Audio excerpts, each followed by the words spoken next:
All right, welcome everybody. I assume you can hear the sound of my voice. And if you can, maybe you could raise your hand, and to go to webinar, I can hear the sound of Mike's voice control panel, and I am seeing people raising their hands, so that's cool. That's a good way to start. So you can all hear me, and I assume you guys can see. Maybe you can see us too. Let me just see. What can you see? I don't know. You should be able to see us too. But yeah, and show all webcams. All right. So can you guys see us? Yes. Can you? Yes. There. Danny says he can see us. So Danny. I can see your screen. Okay. Well, I also want to make sure they can see us. It's hard for me to see when I'm going. But everything is okay. Thank you, Valerie. All right. So what we're going to start off with is, I know what you want. I mean, I do. I think I do.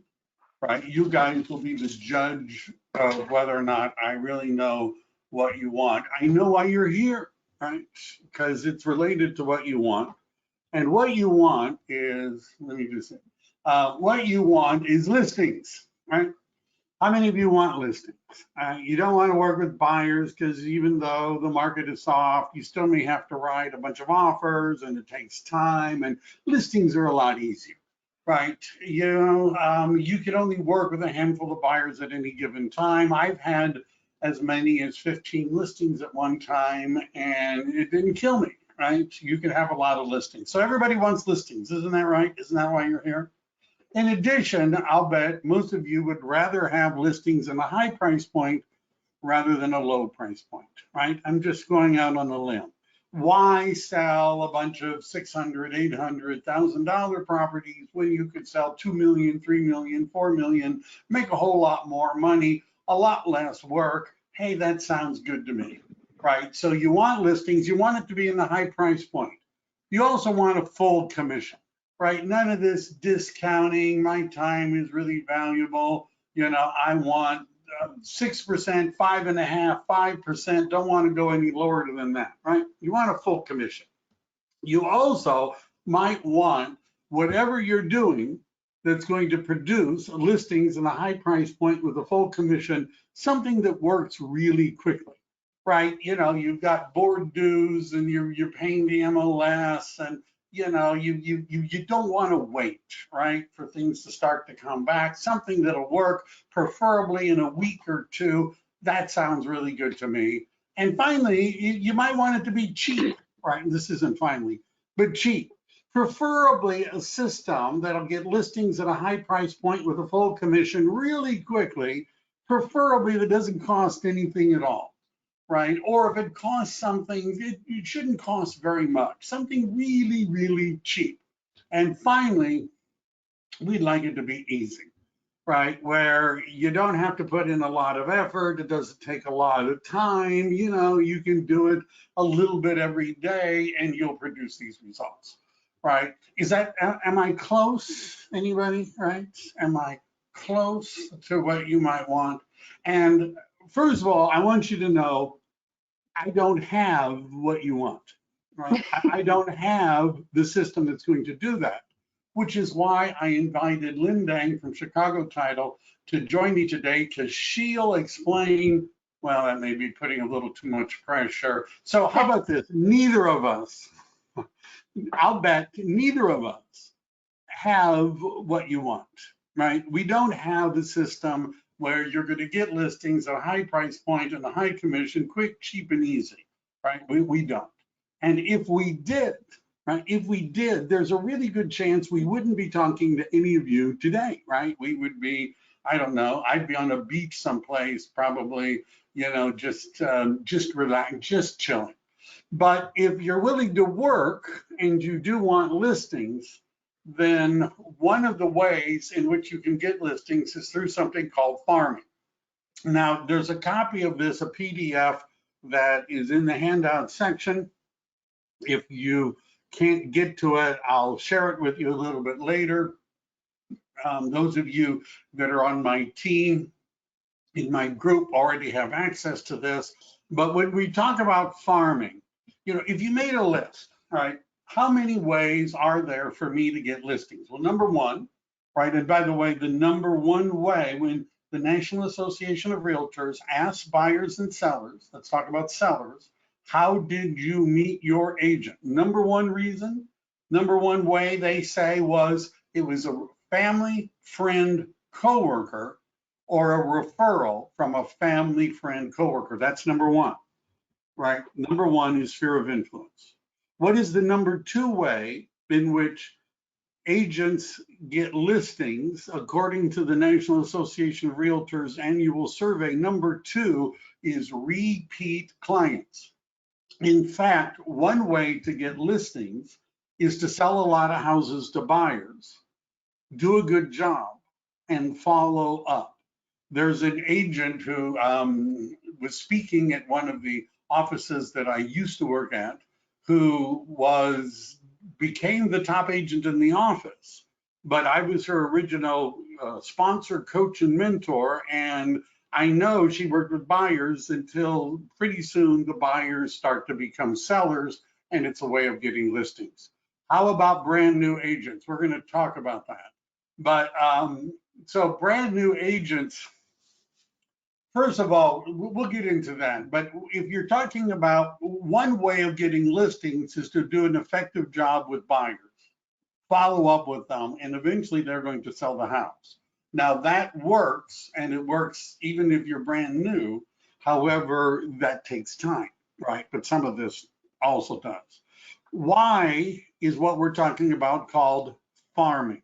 Why? And it's a old term in real estate going back to, I don't even want to mention the names of the people that were doing this. Tommy Hopkins there, that's one, right? Where he used to go around handing out pumpkins and things like that. So the concept is like agriculture, right? Where you get a plot of land, right? You pick out a plot of land, you plant seeds, you cultivate the seeds, and eventually you can harvest, right? That's the geographic equivalent of farming. But farming doesn't just have to be geographic. Geographic is the most common farm. And there are some people that are marketing to a whole country. I know it sounds weird. Some people market statewide. Some people market in metropolitan areas. As we go down the list, it becomes a little bit easier. Then there are people that are marketing to subdivisions. And then within subdivisions, you have neighborhoods, and with neighborhoods, you have streets. So that type of targeting and geographic, all farming is a form of targeting. You're targeting by location, right? Where are they? But there are also agents that are farming demographically. In other words, they're working with a particular age group, they're a particular gender, they're working with people with certain incomes and net worth, certain occupations, certain nationalities, people that speak certain languages. And there are agents that are very successful who aren't farming a geographic area, but they're farming a demographic area. We used to call the next two people farms, right? You can have a house farm, right, which is a neighborhood, or a people farm, which could be a demographic group. There's also psychographic farming, where you're targeting on interests. Do they like dogs? Are they dog walkers? Do they run in the morning, right? Marathons and things like that. Are they into quilting or some other hobby or cooking? Are they involved in a certain lifestyle, values, property preferences, right? Are they investors, or are they targeting condominiums or something like that? And I could see I made a slight typo there, but anyhow, can't believe all my automatic spell checks didn't get it. All right. Target your market and target your message. So in all marketing, the first thing is you have to figure out who your market is. It's very difficult to say, and I know real estate agents that essentially do this, I'm everything to everybody, everywhere. I don't care if they're mansions. I don't care if they're mobile homes, condos, townhomes, single family homes, upscale, low scale. I don't care. I'll sell it, right? If you want to buy, I don't care what it is or where it is. I'm willing to help you. Now, many of us may feel that way, but you understand it's kind of hard to craft a message when you're trying to be everything to everybody, right? The laser beam is more powerful than the floodlight.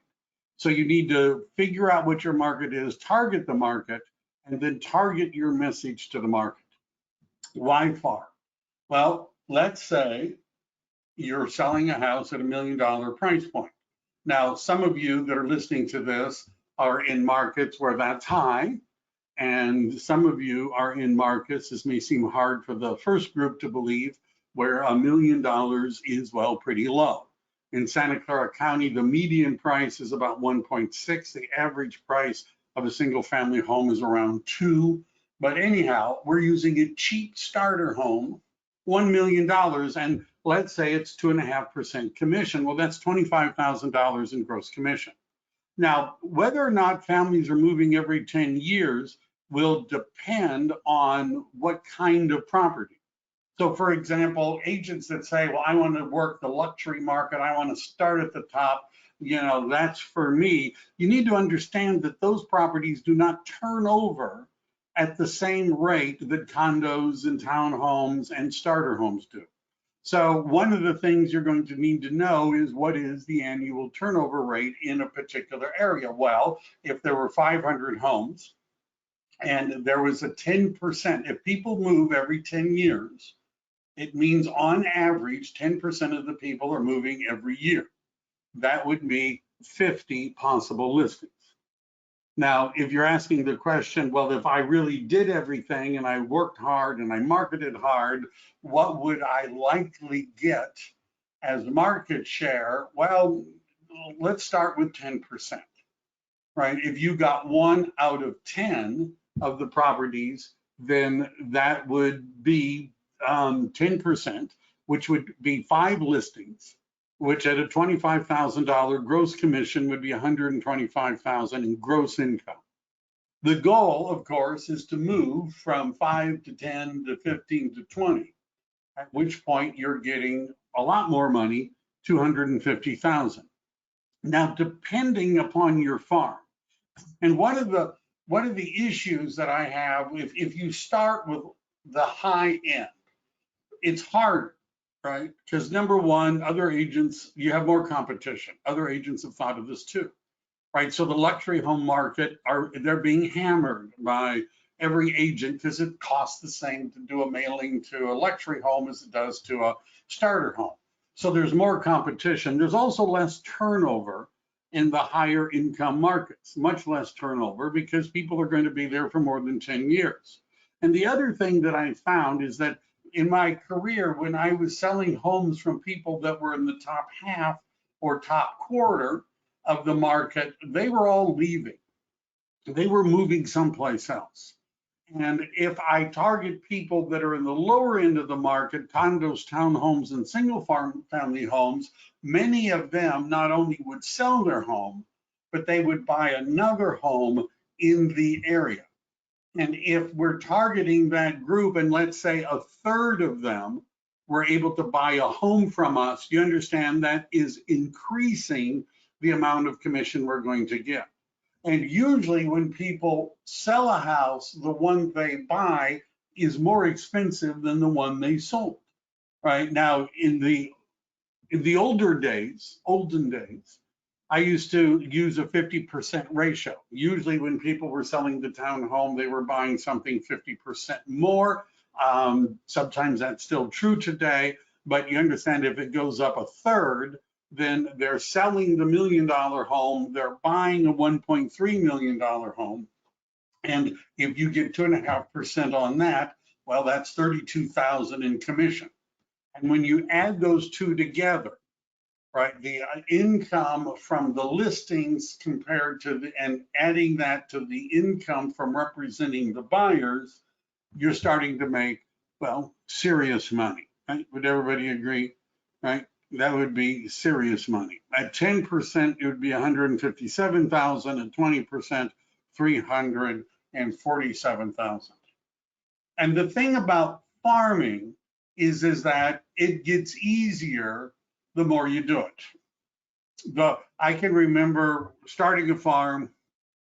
I'm not saying that this is normal or promising it, but in 2 weeks after starting the farming, I was using postcards. Somebody called me up and said, I want to sell my house, right? It just so happened I started this at a time they were interested. I listed that house. It was an area of San Jose on Crow Lane. After I sold that house, the neighbors across the street who were watching it then listed their house with me because the first one was happy. 2 or 3 other neighbors on Crow Court, Crow Lane, around the corner, Comanche, these are all streets in that area. Pretty soon I had done 5 listings, but it all started with 1. And once you've got a certain level of market share, it gets easier because you're perceived to be the agent for that area, the area specialist, right? Isn't that what we want to call ourselves? They see your for sale signs, they see your open house signs, and then people start calling you. Notice I should have highlighted this. Well, certainly none of the agents attending this class wanted to be secret agents either, right? You wanted to be out there, you wanted to be known. That's what you do. You have to let people know that you are selling homes, buying homes for clients. So farming absolutely is part of it, unless you have 2,000 on your database that you can nurture. But if you don't, you need to target to people that you don't know, in addition to the people you know. That's right. I mean, most of us don't know enough people to make a career just out of them. You know, I mean, you should start with the people you know, but what happens when you're done? So one way to make this work is if you're starting with buyers and people you know and beginning a geographic, demographic, or other kind of a farm, you're going to start to add people to your database that you could list with. But notice this could take 3 to 5 years of hard work before you reach the critical mass. Farming usually takes a long time to produce results. How long? Could be a year to a year and a half. Just telling you, right? However, it produces results for a long time. There are agents in all of our communities where they're essentially getting a salary. In the sense that they know that doing the things that they're doing is going to produce a certain amount of market share every year. It's going to produce a certain amount of income, and the market goes up and the market goes down, and that means their salary, as it were, goes up and down, but they've got critical mass. They have a percentage of the market. Branding, obvious things. If you can have your own logo, right? You should talk to your broker.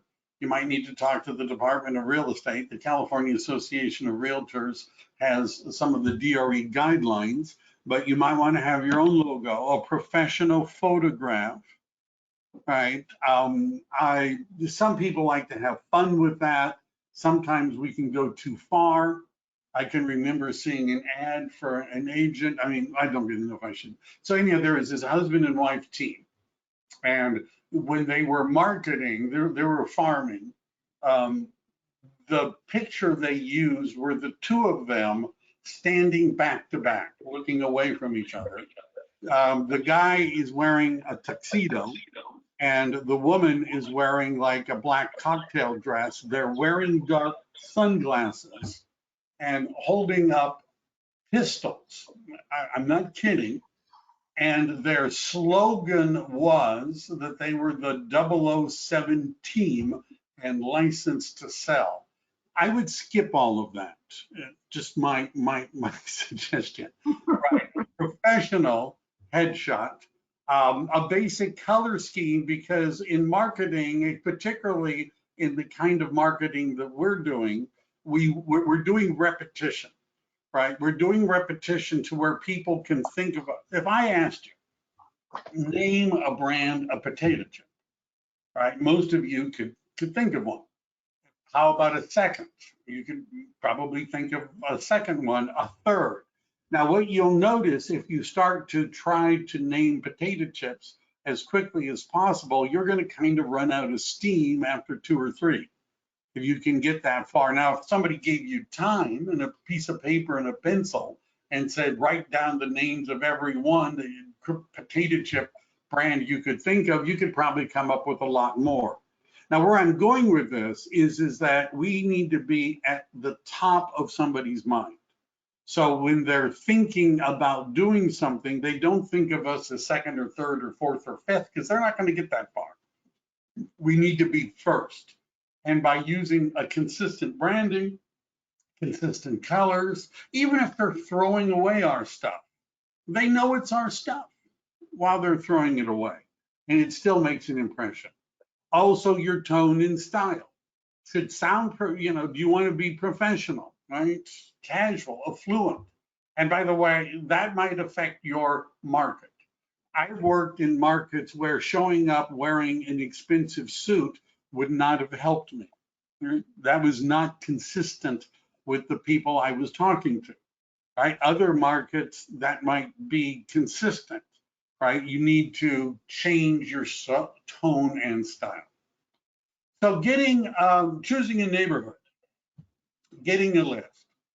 First thing that you ought to do if you're serious about farming is to have a good title rep that knows and understands farming and is willing to help you use the tools that the title company has, because title companies, some have tools. And for those of you that are thinking, gee, I really wish I knew a good title rep that knows a lot about farming and could help me and answer my questions, well, then I hopefully I've made your day, because I've invited Lynn Dang here, who was Chicago Title, who's very good at farming. Did you want to add anything to that at this point? Yes, if I may, thank you. All title reps are not all title reps are alike, right? We have some of the big companies anyway, do have the basic tools, some resources to help you pull the data. But I have to say, how I differentiate myself is to be able to sit down with you, understand you, learn more about you as to what kind of person you are, your personality, your budget, right? Because not everyone have the same budget. And then I can guide you as to where would be the best place to farm that will give you the results that you're looking for. We can talk about, because I don't take orders. Let me give you an example. This has just happened recently. So I was introduced by by an agent, and this agent was introduced to me as a brand new agent who just got their license about 6 months ago, okay? She actually had talked to 2 other title companies, and they had given her 4 farms. So we talked, and she asked me to look at these farms for her.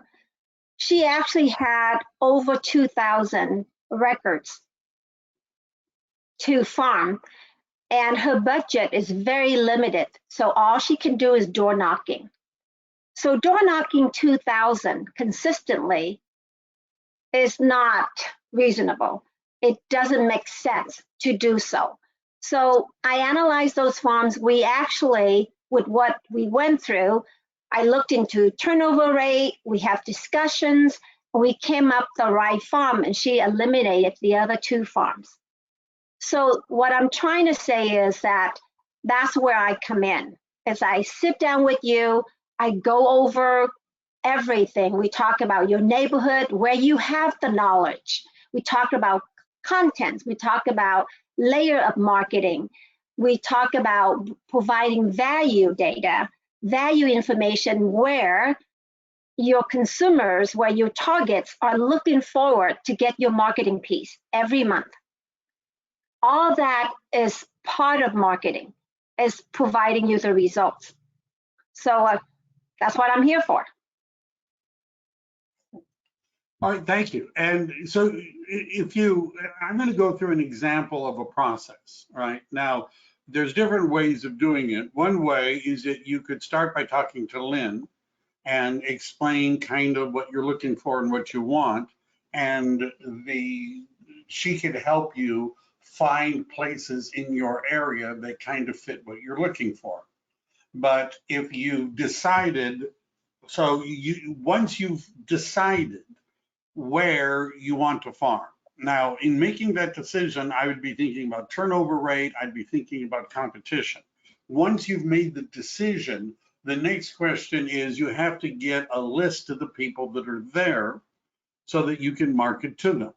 Now, I'm going to give you an example in a moment using the MLS of an area that I farmed and how I would analyze it. But once you've decided you want to farm an area, one choice is something called EDDM. Now, some of you may be thinking, isn't that the deposit that the buyer puts in and they write an offer? And that's very close, very close. But it's got the same letters. But EDDM stands for every door direct mail. Right? Now, what I'm going to show you, just as an example, just for funsies, this is an area that I used to farm, right? And so what I'm going to do is I'm going to go into the MLS and I'm going to go into map search. I've obviously done this before. Where are we? Ooh, going down here, down here, down here by Highway 85. So an area that back here, an area that I used to farm is, and by the way, one of the things that I like about Google is notice how Google is giving me kind of names for different neighborhoods, which is somewhat important. So I used to farm this area here, and I'm going to draw, well, this is Blossom Avenue, Calero, Snell, here, here, and here. All right. So once you've done that, and we're looking for how many sales there were. So let's say you've decided that you wanted to farm that area too. Notice it says that in the last 360 days, there were 35 matches, right? 35. Oops, I should have hit that. All right. So what are the things, notice Crow Lane, I think I've actually sold that one in the past, but the prices have gone up some.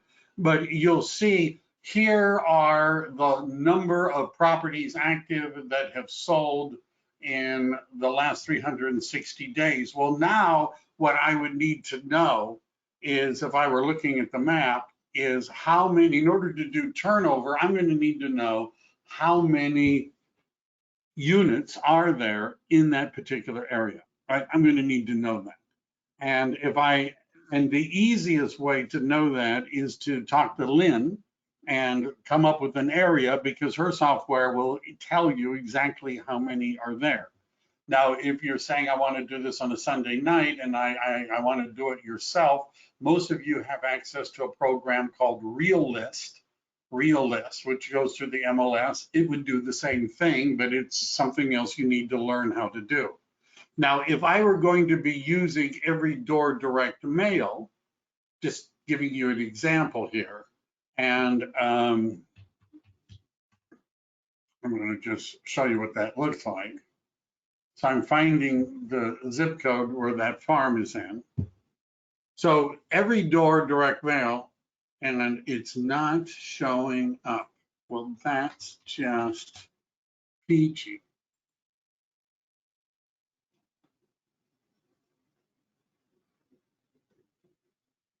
I'm not sure why it's doing that. Well, it's probably, at least maybe that it's taking a longer time is a good sign. I'm going to be optimistic. Yep.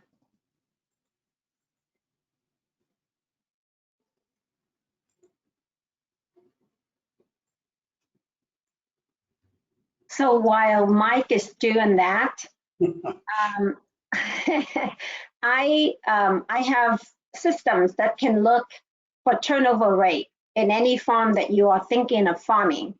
So as you know, the higher the turnover rate, the better the farm is because there's more activities, more resales in that market. So if you farm there, it will give you a higher results. Yeah. Anyhow, for some reason, it's just not working. Right? And sometimes it's because of this. So where I'm going with this, let's see if this works. I've noticed that Windows doesn't oftentimes, there we go. Windows doesn't like it when I use Chrome. I don't know why.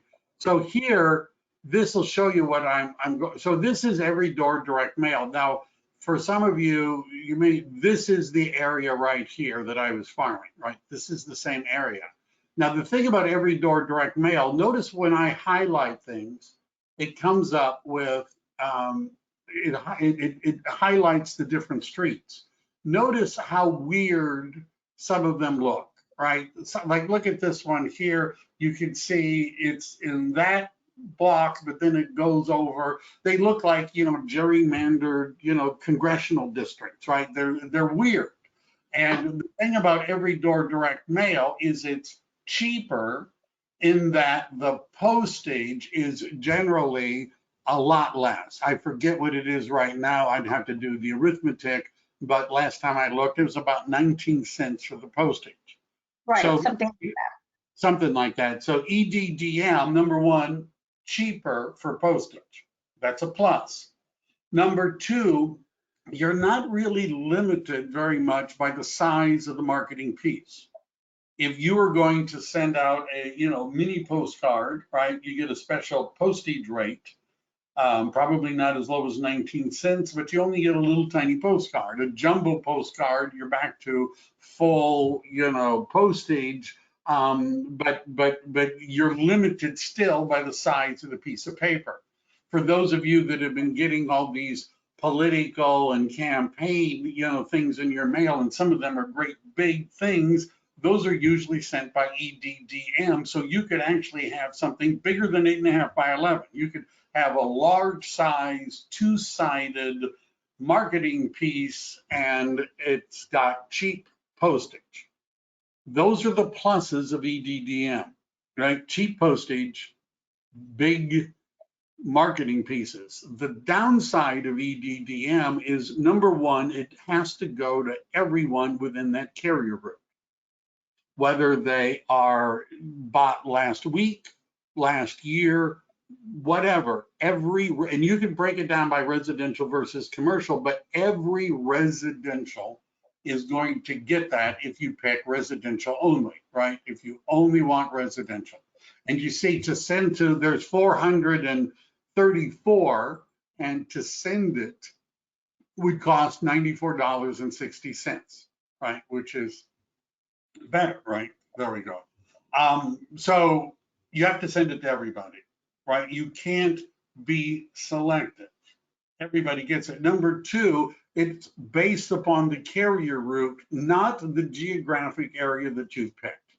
So if you're going to use EDDM as your way of communicating with people, you might want to look and see whether or not you want to find a place where these work, right? That's what I'm saying. You got to find a place where those work. Anyhow, thank you. So that's everybody in the area. Now, if you could do something which is called predictive analytics. Predictive analytics, one of the things is called a cell score. Now, if you're using a program called RealList, and in our MLS, I'm not going to go there now, but in our MLS, we have RealList. And one of the things, I'm not going to do this could be a whole class on how to use RealList, but one of the things that you can do in RealList is they have this cell score. I'm just going to hold this up. And so what RealList does is using their own, what predictive analytics is we're not going to send it to everybody. We're only going to send it to the people that we think are likely to sell. Usually that's based on how long they've been there. And you can see that Realist has a cell score. And in that link, it shows you in Realist how to add the cell score to the search criteria so that you could pull up a list based upon the cell score. Active Farms, which is a something that Lynn could help you with, also has a predictive analytic likely to sell. What that usually means is if we know that people in that area sell every, the median is 10 years, right? Since they've been there 10 years, that's the median for when people sell, then we'll give you a list of people from 9 to 11, right? Likely to sell, they're around the median. And then there are companies that you can invest in called Offers, Smart Zip. There's a whole bunch of them, all of which think that they can predict who's going to sell or not. So your options are everyone in the area, or you could try to predict who's likely to sell. Anything to add about that, Lynn, while we're... Yeah, I do have two other resources, Title Toolbox and Active Farm, and also there's also third party. There's other companies out there which you have to pay a certain amount per year or monthly basis. And what they do using AI, artificial intelligence, and predict who's going to sell in the next 6 months. So we have that resource for you as well when we sit down, and I can provide that to you. So the trade-off is, first of all, some of them are not good at predicting, right? It's hard to predict sometimes. And there are people that might have bought a year or two ago that want to sell, and you're not marketing to them because predictably they're not likely to sell, right? So that's a choice you have to make. By the way, when we get to how do you distribute your content, if you're door knocking, if you're putting flyers on people's front doors or putting things on the, the door hangers, it's harder, not impossible, but it's harder to use predictive analytics because on a given street, you know that one, and then over there, that one, and then around the corner, that one, and you're missing all these others. So some people just blanket the neighborhood, right? Because sometimes that's an easier thing to do. But then you're also marketing to people that aren't very close. Sometimes it's valuable to stay close to where you live. You can get, the car magnets, the big signs, get the side of your car printed with your face on it. How about that, right? And your name and your brand and all that. And then I know agents that do this. They drive slowly through their farm area every weekend, right? Just so people can see them driving through. Do research. It would be good to know the average income, average age. Those kind of demographics are available through Realist. They're available through a lot of different places. Is it a commuter area? Who are the employers? The types of homes? There was a time when I could still name the names of the builders in that area and what the different models were and that sort of thing. Options for transportation. Is it close to Caltrain, light rail, something like that? What's going on in the farm? Go ahead. Yeah. Go ahead, Mike. No, your turn. Finish your thought. No, I was going to say pick an area. If you're brand new to farming, pick an area that you have a lot of knowledge of, right? Because you're going to say if you're going to do door knocking or you're going to do cold calling or you're going to do direct mail, provide some value. And when you do door knocking, at least you have conversation with people and you know what you're talking about in the neighborhood, right? So do research is very important. Have very good knowledge of the schools in the area, all the best features that the neighborhood provides, because that's the selling points. So all that come in place is of how you choose a farm too. Remember, you're going to be telling people you're the neighborhood expert. And if you can't name the schools or you don't know their rankings, you're not a neighborhood expert. Right. I'm just saying. How big should the farm be? Well, that sort of is determined by turnover and likely market share. Right. So if I'm farming an area, I had a guy that I worked with a while ago, and he wanted to farm an area of San Jose where I knew there were virtually no sales. And I asked him, why are you farming this area? And there's virtually no sales, because it's the kind of neighborhood where people, they die in the house, right? They retire maybe, they don't want to leave, right? It just doesn't happen. And he said, well, just because there hasn't been any turnover in the last few years, maybe that's building up demand and maybe it's going to, and no, that's not what it means. There are some areas where there is a high turnover rate. Condominiums, townhomes, and starter homes. Somebody buys their first home, when do they want to sell it? And the answer often is as soon as they can.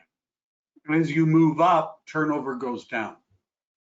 So you could start small, like 200, but my experience has been you're going to need closer to 1,000 in order to start getting consistent results. I'm just saying, right? That's been my experience. And you have to run the numbers to see, what that's going to look like. Average sales price, turnover. Too is make sure that you understand your budget, that you can consistently do for at least 12 months. So if your budget is 200 a month, times 12 is 2,400, because you can't farm just 1 month or, going on the 6 month or 7 month and say, you know what, I don't get anything. I'm going to stop right now, because you can be very close of getting a listing. So minimum is 1 year. And it doesn't matter. I work with our budget. I will give you ideas of, if someone with $100 budget or $200 budget or $500 budget, I will give you some ideas of how to utilize that budget. So again, make sure that you set aside that amount for at least a year. If you're only going to do it for 2 or 3 months, my suggestion is don't do it. Donate the money to a charity. Find a charity.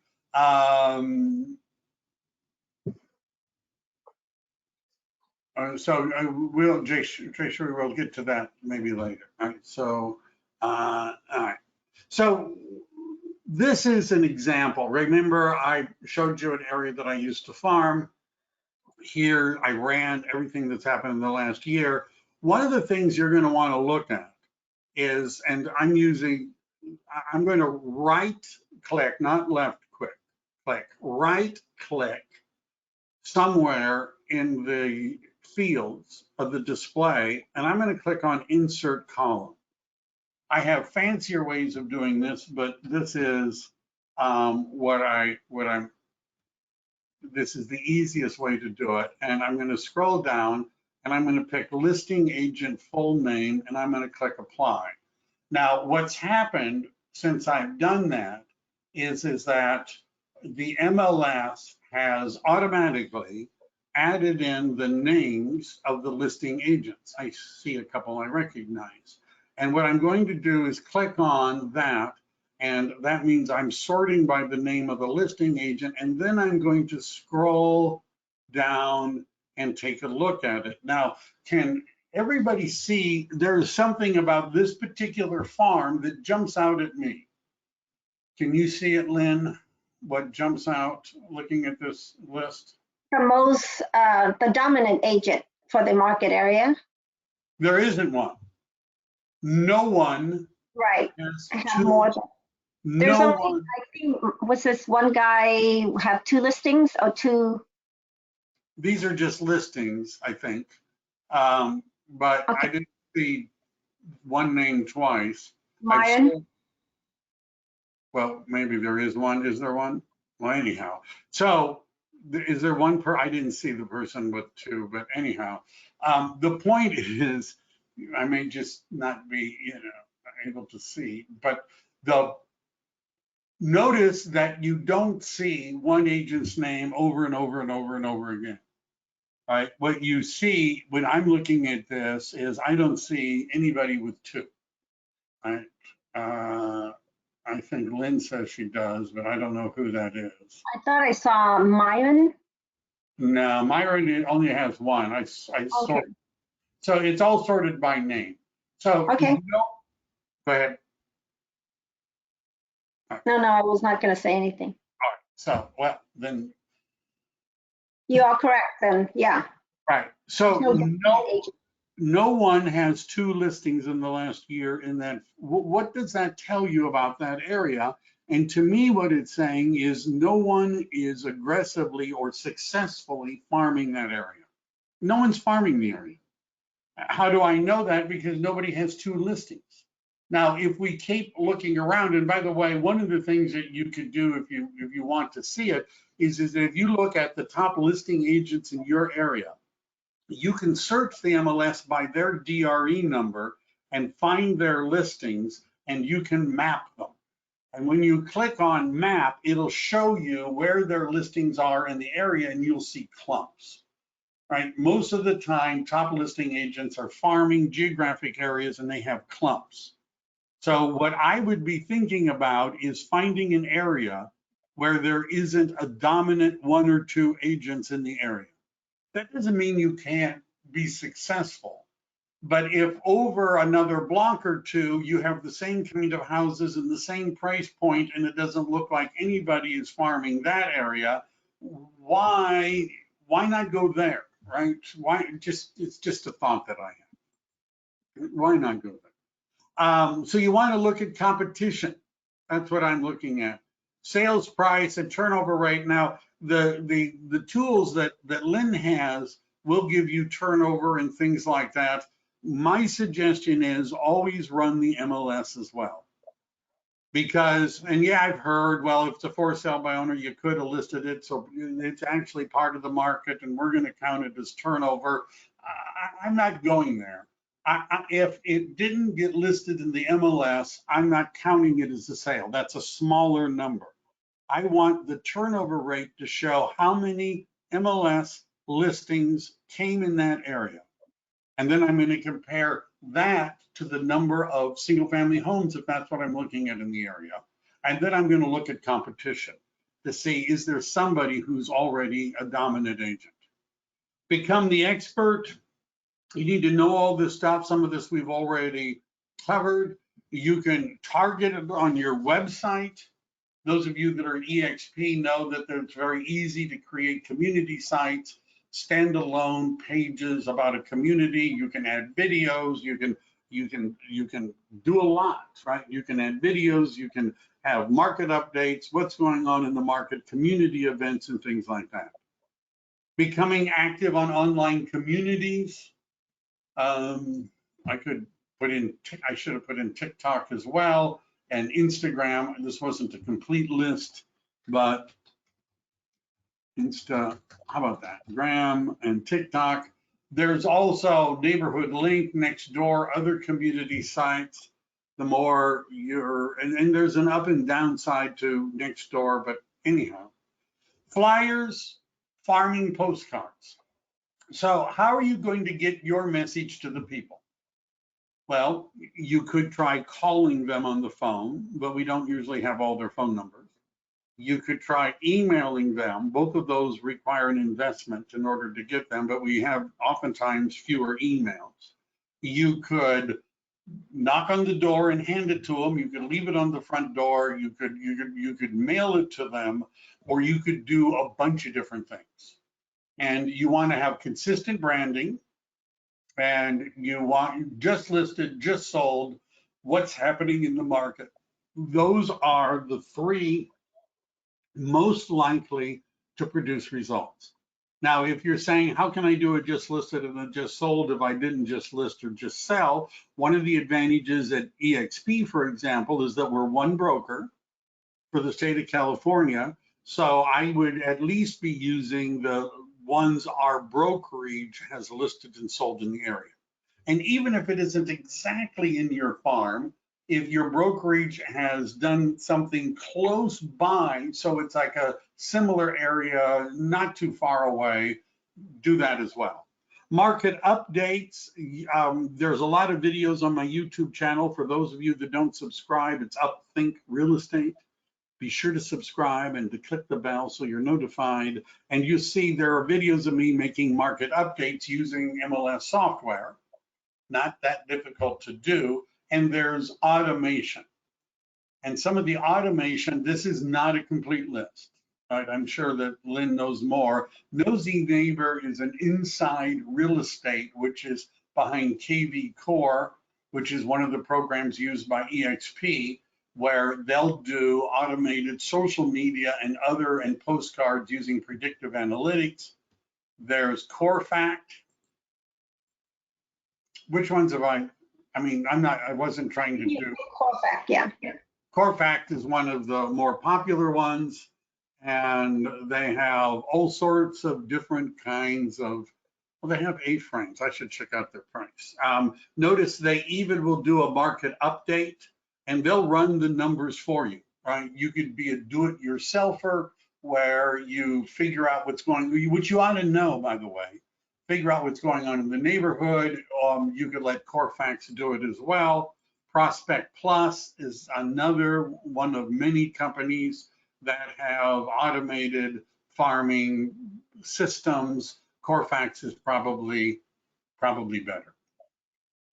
Neighborhood events, cross-channel marketing. We're not talking about, waterways and things like that, but you ought to have Facebook, you ought to have social media, you ought to have printed stuff, you ought to be doing as many different things as you can, right? If you're going to call or email or knock on the door or hand out stuff. Giveaways. Yeah, strong believer is do the activities and it will give you results.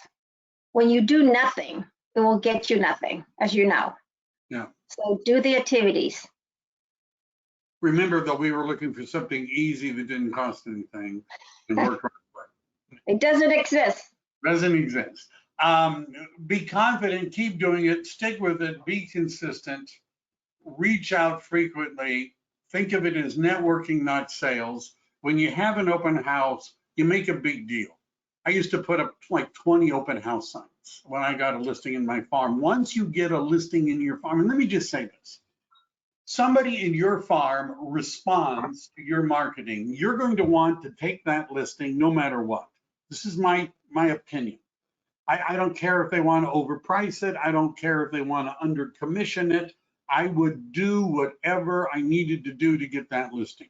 Because once you have a listing and you can say just listed and you can send out a card and you do open houses and you put up your open house signs early and you take them down late, it's the best and least expensive marketing that you could do.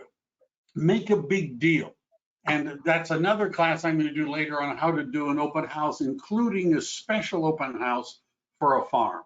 Technology, we've got marketing systems, KV Core, whatever, follow up on the leads. And some of the guerrilla tactics are, is there a housing bubble? Well, some people think so.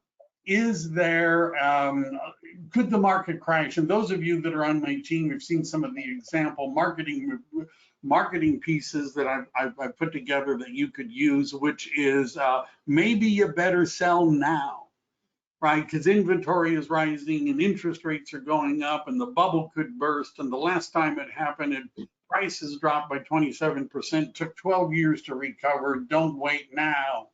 Right, I call that more of a guerrilla tactic because you could get somebody to respond to something like that without a lot of name recognition because they're going simply on the message. iBuyers, now at EXP, we have something called express offers. And if you're in a market where there's fixer uppers, you can offer people, we've got cash and we pay cash for houses. We pay cash for houses. Let me say one other thing before I have some links. If you're farming an area, like I'm going to go back to the one that I was, looking at. If I'm going to farm this area, where's the map? Map. What you ought to do is to create a auto email that goes to you whenever anything is active, pending, contingent, sold, expired, canceled, and withdrawn. Anything that ever happens, you want an email. Any listings in your farm, you want to go see. And when you're there, you're going to want to pay attention, take notes, maybe even pictures. Now, the reason you're doing this is because what we're hoping for, right, is that at some point in time, somebody's going to call us up and say, I'm interested in selling my house. I've been getting your stuff. We'd like to talk to you about selling our house. And then you show up, right? You show up and you've run, I recognize that kind of property.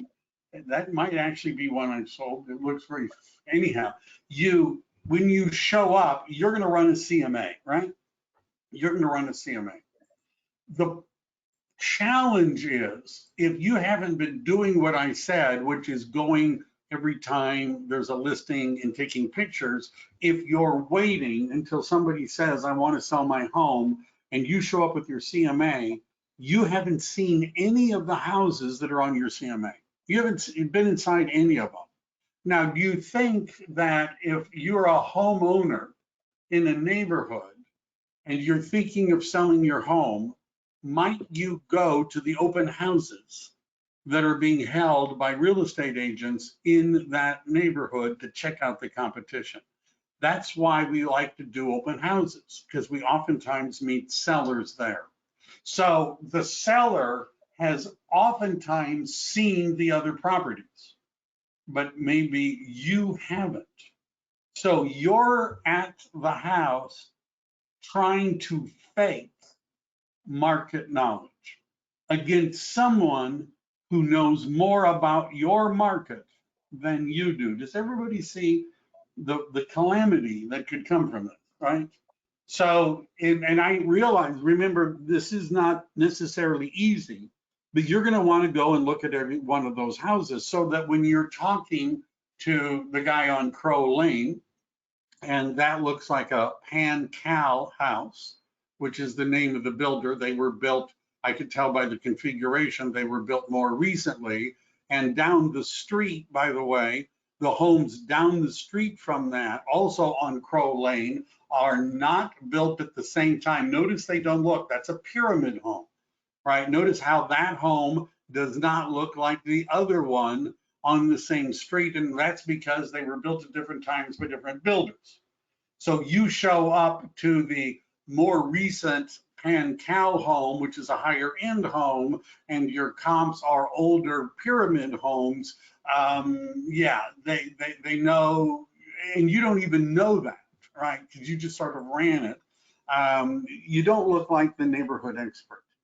This is the time-consuming part. There are schools in this area. Do the schools sometimes have events? Are they looking for sponsors? Can you get, you know how real estate agents always send, here's the 49er football schedule, here's the Giants, baseball schedule, and there's magnets you can put on refrigerators. How about the local school football schedule? How about the local schools band schedules? What about those events? You're also going to find in that area that there are some houses of worship, right? And do you think that some people buy a home around the place where they go to church, right? Is there a likelihood that some of the people that are going to those churches also live in the area? You understand, the more of that you can do, the more you know about what's going on in your area, the more successful you're going to be when you start farming. Anything to add to that ranking, Lynn? No, I think you cover so well. It was a rant. So This is other things which I've included, there's another document that I put together called Working a Farm, which has some of the things that I'm already talking about, right? Some of it about becoming the expert. It's things that you need to know. I've just decided to give you that at no additional charge. Here's a farming letter. RPR, which some of you are familiar with, the Realtor's Property Resource, has the ultimate guide to farming, secret weapons for geographic farming, the 5 C's, find your next listings. I've included a link to all of that. Printing resources for farming materials.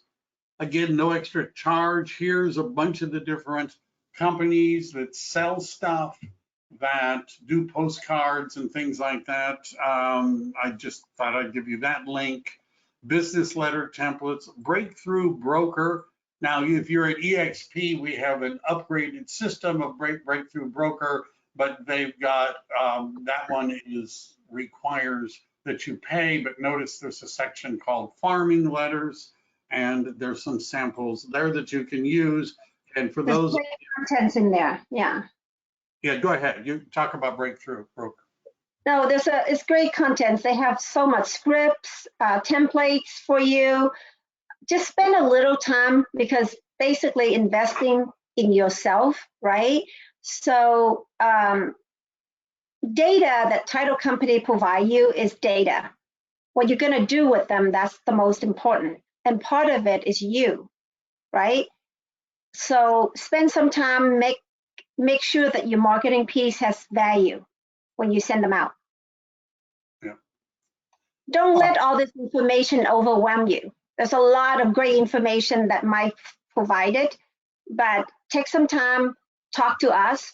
That's what we're here for. I'm here if you want to set up a one-on-one meeting, so that way we can have that discussion and I can provide some ideas for you. And there's so much more resources besides what Mike had mentioned. There's so much more out there. So it's not the same for everyone. So, just don't be afraid. Just ask the questions and let's get started. That's how you get business. Right. If you're interested in doing this, and if you're on my team, reach out to me. We would be happy to help you. If you're not on my team, I don't understand why not. Why don't you reach out to me and we could talk about that. If I'm not on your team, I don't want to be on your team, and I don't care about then call Lynn, and she's non-denominational and would help you as well. But this is not, it's simple, but it's not easy, right? This isn't rocket surgery, right? This is rocket surgery. Well, anyhow, this is, but it requires a commitment and it requires an effort, and we're here to help you. If you're willing, we're willing. Isn't that Right. true? Yes. So absolutely. go ahead. I've included Lynn's information in the chat. I've also included it in the handout. You shouldn't have any difficulty finding us or her or me. And so Jay Shree has a question about farming in particular. Reach out to Lynn or I about if you've got a particular area and you're wondering, is this a good area? Should I use the area? Reach out to me. Now, by the way, Lynn, if I were in Orange County and I wanted to do this, could you help me? Does the Chicago titles systems work in Southern California? It is nationwide. So we can have that discussion, but it's always good, unless you're in Mike's team, I will absolutely help you wherever you are.